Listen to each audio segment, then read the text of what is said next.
Mheshimiwa Rais, katika kundi hili namba 1 ni shirika la uwakala wa meli Tanzania.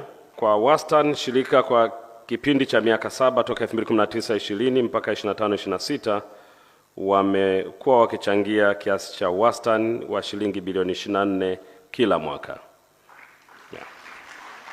Lakini kikubwa kama nilivyosema, wamekuwa wakichangia bila hata kukumbushwa, watakumbuka wenyewe kwa muda wao na kwa kuangalia kiwango, na wako fast enough.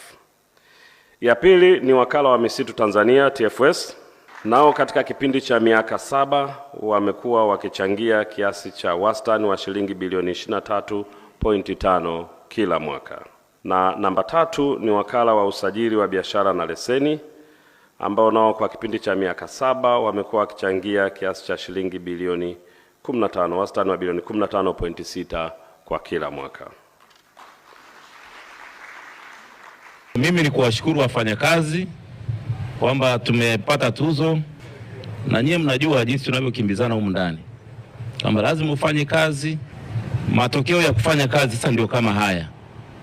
Ni utengenezaji wa muda mrefu sana, tunahangaika, tunakimbizana, tunafanya nini, lakini tunapokipata tunasahau yale machungu yote ya nyuma.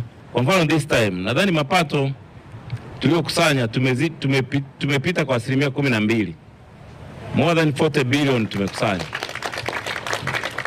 Why? Ni kwa sababu ya ngarambe. Don't expect mimi utakuja ofisini hapa kwamba kuna siku nitakusifia.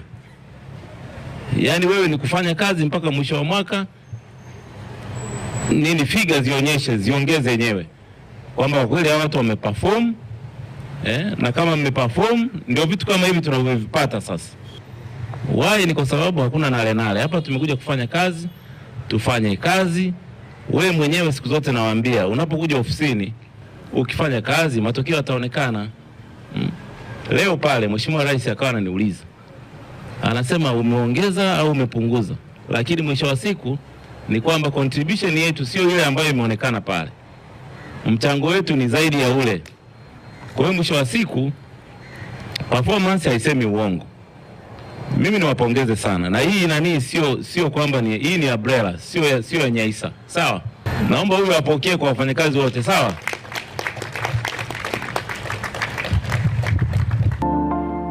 BRELA